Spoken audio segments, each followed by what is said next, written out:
ऋषि मुनियों की पावन धरती, देश धर्म का नाता है। कहते सारे लोग यही हैं, गो हमारी माता है।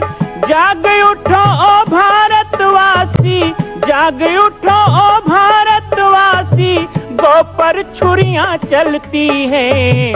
बंद करो गो माँ की हत्या, सारी जनता कहती है। बंद करो गो माँ की हत्या, सारी जनता कहती है।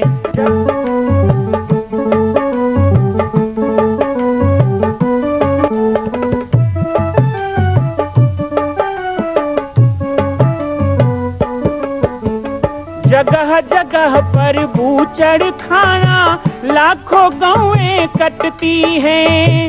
किसे सुनाए व्यथा हमारी, नैना नीर बहाती हैं। रक्षा करना गौ माता की, रक्षा करना गौ माता की, गीता ज्ञान सिखाती है।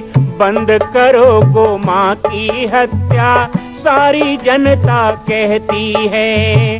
बंद करो गो माँ की हत्या, सारी जनता कहती है।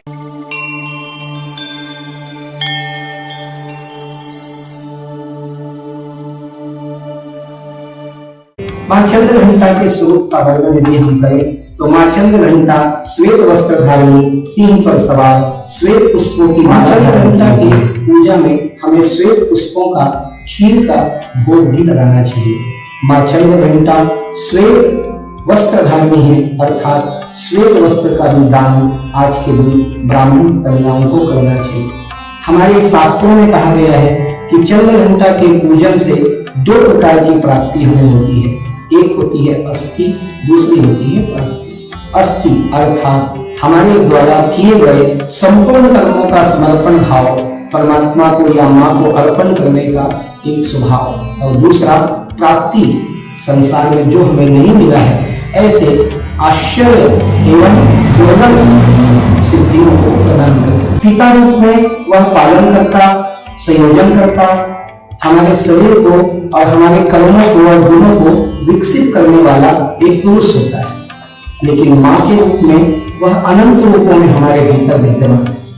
जब हम माँ की स्तुति करते हैं तो कहते हैं या देवी सर्वभूतेषु शांति रूपेण, क्षुधा रूपेण, माया रूपेण, सृष्टि रूपेण, किसी भी रूप में माँ की वंदना करते हैं। क्योंकि माँ के भीतर इतने गुण हैं जिन गुणों का कोई पार नहीं पा सकता। समय अनुसार हमारे शरीर को, हमारे मन को, हमारे आत्मा को जहाँ जहाँ जो आवश्यकता होती है, माँ हमें उसी रूप में प्रकट होकर के वह शक्ति, बुद्धि और सद्गति प्रदान करती है। मरने लगता है तो एक सपेरा बीन बजाता है, फिर से एक सांप आता है और उस जगह में मुंह लगा के कहते हैं जहर खींच लेता है। अरे छोड़ा हुआ जहर कोई खींच सकता है क्या? लेकिन सर्प के दो दांत होते हैं, एक जहर का और एक अमृत का। भगवान ने उसे मृत्यु दिया है तो उसे बचाने का भी अधिकार दिया है। यदि सर्प दंश दे तो व्यक्ति की मृत्यु होने लगती है, लेकिन शायद ये सत्य आपको पता ना हो कि वही व्यक्ति जब मरने लगे तो उसको बचाने के लिए वही सर्प अमृत भी प्रदान कर सकता है। जैसे भगवान शिव विष धारण करते हैं गले में, लेकिन वो सबको प्राण देने वाले हैं, किसी का प्राण हरण करने वाले हैं। आपके भीतर भी दो दांत हैं, मेरे भीतर भी है, सबके भीतर। सुमति कुमति सबके उर रही, नाथ पुराण निगम अस कहीं, तब उर बसी कुमति विपरीता।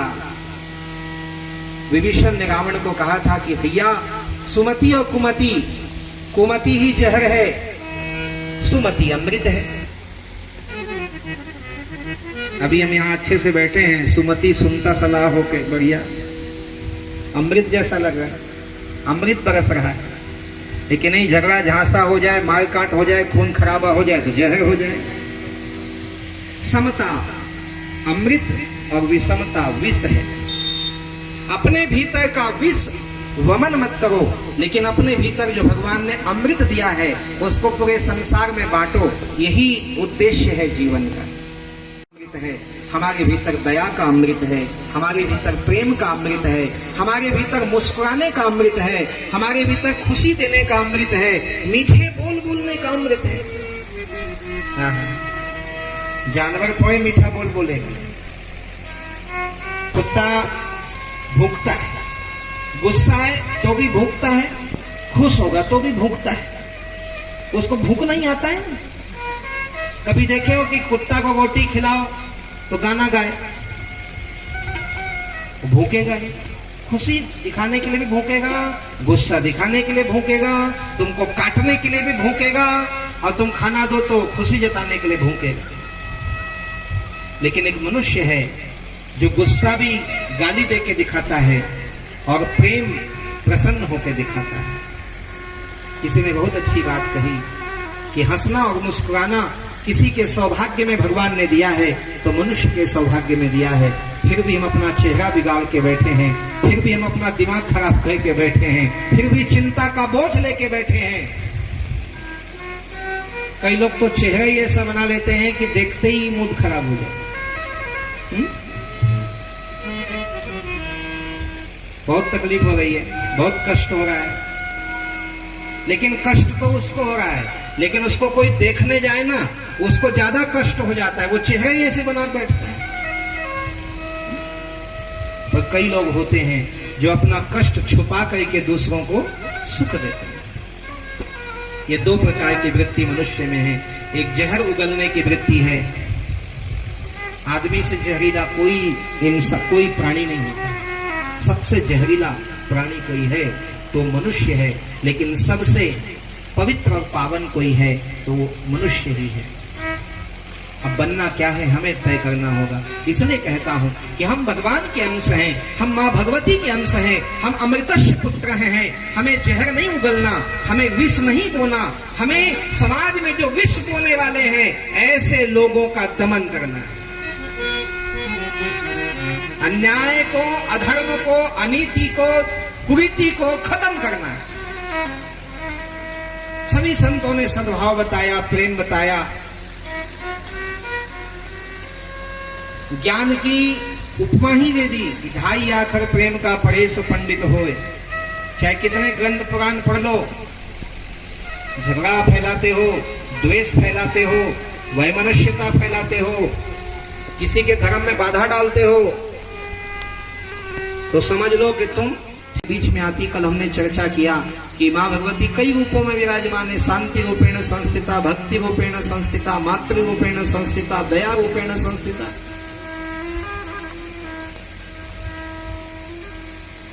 अब उसके विरोध में जो असुर होते हैं, दानव होते हैं। किसी ने मुझे कहा कि बाबा जी इतना पूजा पाठ दुनिया में हो रहा है, इतना पूजा पाठ दुनिया में हो रहा है, हर गांव में दुर्गा बैठाएं, कई गांव में तो दो दो चार चार बैठाएं। बड़ा गांव हो गया तो एक गांव में 10-10 जगह दुर्गा बैठाएं। तो इतना दुर्गा बैठाए हैं, उसके बाद भी ये दुष्ट शक्ति खत्म क्यों नहीं होती है? ये असुर शक्ति खत्म क्यों नहीं? हमारा पूजा पाठ व्यर्थ है क्या? मैंने कहा देखो भाई, मैंने तो देखा है, यहां तो शायद नहीं बैठा है, नीचे में चंडमुंड है क्या, महिषासुर है, क्यों नहीं बनाए महेश जी? तो जब हम दुर्गा बैठाते हैं ना तो केवल दुर्गा जी बैठाना चाहिए। लेकिन आजकल प्रदर्शन का जमाना है, कई जगह तो देखता हूं दुर्गा जी तो छोटी सी रहेंगी, राक्षस बड़े बड़े बना देते हैं, चंडमुंड, महिषासुर। अब तुम 9 दिन पूजा करते हो दुर्गा जी का, तो जितना गुंगल धूप डालते हो ना, आधा गुंगल तो ही पीटक दो, तो मोटा ही नहीं मोटा ही बताओ। मां भगवती की पूजा करो, आसुरी शक्तियों की नहीं। लेकिन दिक्कत क्या है? संभवतः हमारे चरण तो मंदिर तक चले जाते हैं, लेकिन हमारे आचरण भगवान तक नहीं जाते। चरण से ज्यादा आचरण की आवश्यकता है। बुरी शक्तियां हमारे अंदर ही होती है, कहीं बाहर नहीं होती है, पर उसको हम पोषण दे रहे हैं, अपने क्रोध को, अपने अहंकार को। उसको हम पोषण दे रहे हैं। छोटी छोटी बातें होती है माताओं अपने घर में, छोटी छोटी बातें। अभी तो माताओं का पर्व चल रहा है, मातृ पर्व चल रहा है। माँ भगवती आई है, दुर्गा। यत्र नारीस्तु पूज्यन्ते रवन्ते तत्र देवता। जहां माँ का सम्मान हो, जहां नारी का सम्मान हो। हम देखते आए हैं कि नवरात्रि होता है तो पंडित जी को बुलाते हैं, पंडित जी का सम्मान होता है, पूजा होता है।